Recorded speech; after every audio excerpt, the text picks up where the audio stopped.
Pisces, tingnan natin kung ano yung mensahe para sa'yo ngayong March 2026. Keep in mind na ito ay general reading lamang, kaya hindi lahat makaka-relate, makaka-resonate, pakilawakan ang isipan. At kung di ka pa nakasubscribe dito sa ating channel, please subscribe and hit the bell button para lagi kang updated every time na meron tayong uploads. Kung nais mo namang mag-avail ng ating private readings, rituals, TR's bracelet, EA, PA necklace, yours, Afero Manifesto, yung ating Tiars Money Magnet Bracelet.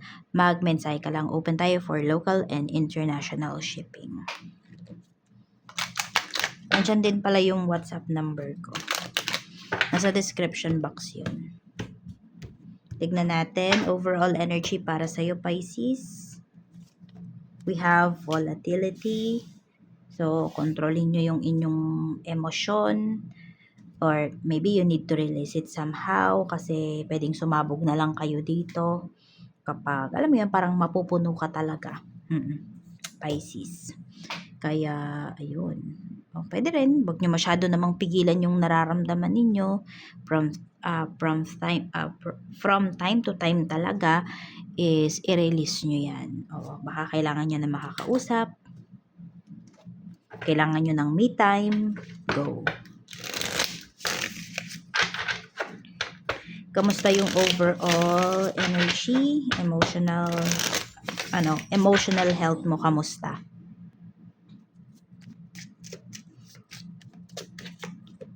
Okay, this is your emotional health. Ayan. So, we have the world. Okay naman din. Ayun nga, ang dami palang mga ganap sa life mo ngayon eh. Kaya, ayun, may mga disappointments. Meron din dito, parang inuobliga ka. So, ma-overwhelm ka talaga sa mga yan, mararamdaman mo ngayong month na to. Pero may kasiyahan din naman. Ayan o. Kasi may fulfillment din naman na pinapakita dito, Pisces. Tignan natin pagdating naman sa physical health mo. King of Pentacles. Okay? So, paa, ayan po, no? Yung joints ninyo, ingatan po ninyo. Yung iba po sa inyo, pwedeng din yung mag-vitamin C, bumababa yung inyong, ayan, yung iba sa inyo, kailangan nyo mag-vitamins kasi bumababa yung inyong immune system. Meron din ako nakikitang allergy rito. So, yung iba ba sa inyo, Pisces, kapag sobrang, hindi sobra, pag pag may naaamoy kayo, kunwari, pabango, ganyan, perfume, basta something na, may naamoy kayo na allergy yung iba po sa inyo. Tignan natin. So, pwede rin from dust yung iba sa inyo. Doon kayo ma-allergy. So, baka need nyo mag-declutter sa bahay, need nyo talagang mag-general cleaning, you do it. Tignan natin. Mental health mo naman, we have the Hangman. Okay. So, okay pa naman yung mental health mo rito. Kaya pa talaga. Oo. Ayan. Tapos may mga sacrifices din. So, pwedeng mapapaisip ka rin talaga eh. May pag-overthink. Hindi naman buong March yan. Para may pag-overthink din na pinapakita sa'yo rito. Meron din naman po na, ayan, napakadami mong gustong gawin. So, pwedeng may frustration ka na, may frustration dito. Nafa-frustrate ka. Kasi, may mga bagay ka dito na gustong gawin, pero hindi mo siya magawa. Hindi mo maumpisahan. Kasi nga yung iba sa inyo, napakadami yung responsibilities. Ano naman tayo? Family energy. We have the Emperor. Ayan. So, ano to? Father ito. So, we have the Lovers. Hindi ko alam kung byudo na ba or byuda na ba yung, ayan, ikaw ba to? Isa sa mga family members mo, nanay mo, tatay mo. Ayan. So, pwede kasi meron dito may ipapakilala na relationship. Karelasyon. Yun yung nakikita ko dito. Ayan. We have 4 of Wands. Pero may energy din naman dito. Kung magkaawa yung parents mo, pwedeng, ayan, magbabati na sila ngayong month na to. Pero meron lang talaga dito, mainit lagi yung ulo. So, pwedeng tatay mo to o kaya nakakatanda mong kapatid. Ayan. So, pwede kasi na may problem naman sa love life. Or basta meron siyang kinaka-frustratan pagdating sa kanyang love life. Sa friends energy naman, we have naman King of Cups. Meron tayo ditong Two of Pentacles. Meron tayong Three of Cups. So, ito kasi is pagdadalawang isip. So, may kaibigan ka rito or siguro sabihin natin may meet up kayo ng mga friends mo. Pero yung pinaka-close mo, nagdadalawang isip siya kung pupunta ba siya or hindi. Yung ganyan. So, pwede rin kasi may conflict sa kanyang schedule. Yan. Pero may pagkikita na pinapakita. May pagkikita. May meet up dito. Yan. Parang may mini reunion kayo ng mga friends mo. Pero may isang hindi makakapunta. Tignan natin. Pisces, sa trabaho naman, if you have current job. So, we have Knight of Swords. Sobrang abala din kayo sa trabaho ngayong month na to. We have the High Priestess. Kakaiba yung mga, parang alam mo yung extreme yung mga gagawin ninyo dito pagdating sa inyong trabaho para matapos lang talaga siya. Ayan, we have the Moon. So, maayos nyo naman pong gagampanan yung work ninyo this month. Yan lang. Parang laging nagmamadali. Parang laging kulang yung oras. Ganun yung mafe-feel mo din at the same time. Sa mga naghahanap naman ng work, we have Seven of Swords. Medyo mahihirapan kayo dito. Page of Cups. O ano ba, nagiging mapili ba kayo? Or ganito kasi, kino-compare mo yung in-applyan mo or kung ano man tong tumatawag sa iyo ngayon, 'di ba? Yung i-hire ka dun sa dati mong trabaho. Five of Pentacles. Yun, may pagko-compare kasi na pinapakita rito. It's either mas maganda yung sweldo mo before dun sa trabaho mo, kaya hindi mo to ina-accept yung trabaho ngayon na ino-offer sa iyo. Yung tipong ganun. So, nasa sa inyo naman yan. 'Di ba? Kung alam mo naman na may mahahanap ka pang iba, then do it. Pero kung nagmamadali naman yung iba sa inyo, kailangan nyo na talagang kumita ng pera, maaring i-accept nyo na talaga yung na to, yung offer na to. Parang meron dito, no choice kayo. Pero yun lang, magkakaroon kayo ng trabaho. Pero yun lang, feeling mo, hindi sapat yung yung compensation, ganun. Okay, sa mga magre-resign naman po, we have the Chariot. Meron tayong Nine of Swords. Patay ng isa pa. We have Wheel of Fortune. Pinag-iisipan nyo na talaga to. Medyo matagal-tagal na. Go nyo na po yan. Natatakot ka lang pero marami po sa inyo. Pisces, yan talaga yung tamang desisyon na gagawin mo. Lalo na kung pinag-isipan mo yan. Basta alisin mo lang yung takot. Okay? Yung mga what ifs mo. Kasi mukhang mas magkakaroon ka ng what ifs kapag hindi mo yan tinuloy.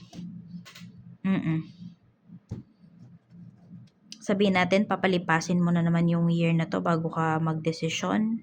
So, baka yung mga opportunities na para sa'yo talaga, or yung mas magagandang opportunities, malagpasan mo. Sa mga may offer na talaga, yan, kahit meron kayong trabaho, wala, yan, tignan natin, dapat mo bang tanggapin? We have Knight of Wands, tanggapin mo na daw po yan. Huwag na magdalawang isip. Palakasan lang yan ang loob. Yan ang sinasabi rito. Tignan natin. Sa kaperahan. Okay. Four of Swords. We have Nine of Wands. Safe naman po. Ang nakikita ko lang dito, safe yung inyong kaperahan. Hindi man siguro siya, hindi man kayo tumabo ngayong na to, di ba? Ngayong month na to, pero masasabi mo na nandun ka sa safe na bracket pagdating sa iyong kaperahan. Yun lang talaga, marami kayong responsibilities dito eh. So, kung kaya mong bawasan, okay, kaya mong mag-say no, kaya mong maglagay ng boundaries, gawin mo daw. Yun yung kinakailangan mo para, yun yung dapat mong gawin, ayan, para maiwasan mo na mabaon sa utang. Or laging ma-short pagdating dito sa budget mo. Sa relationship naman po, sa mga single. Sa mga single naman po. We have Page of Swords. May naku-curious sa'yo rito. Tingnan natin kung magkakaroon ka ba ng relationship. Possible. Ayan, magiging masaya ka, oh. Yan. So, kung sino man yung tao na to, na paparating sa life mo, seryoso to sa'yo. Very traditional yung tao na to. So, hindi ka naman niya mamadaliin pagdating sa sa pakikipagrelasyon sa kanya, ganyan. Pero, ma-enjoy mo. Ma-enjoy nyo yung company ng isa't isa talaga. So, pwedeng getting to know each other pa lang kayo ng tao na to. Pero, nasa sa inyo na yan, ano ba? Kung magmamadali kayo or hindi, na maglagay ng label dito sa inyong connection. Yan. So, ano ba? Chase your happiness. Chase your happiness. Yan, maganda naman po ang pinapakita rito para sa mga single. Depende na lang yan sa inyo ha, kung i-entertain nyo ba, mag-entertain ba kayo, ano ba, may ipo-pursue ba kayo. Let's see. Sa mga in a relationship naman po, we have 5 of Wands. May mga pagtatalo rito. Queen of Cups. And 2 of Cups. Okay. So, yes, may mga away, may mga petty fights. Meron din naman po dito na malakihang away. Iwasan nyo lang talaga na may ibang makialam dito sa inyong relasyon. Kasi pinapakita naman maayos siya. Yung person mo mismo yung mag-i-initiate ng conversation. Mag-apologize siya sa'yo. Aaminin niya naman yung pagkakamali niya. Yun nga lang talaga, as much as possible, kayong dalawa lang sana yung umayos ng inyong pagtatalo rito.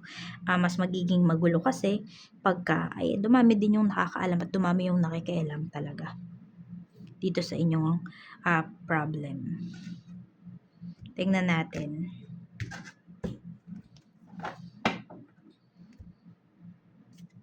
Sa mga married naman, we have Page of Wands.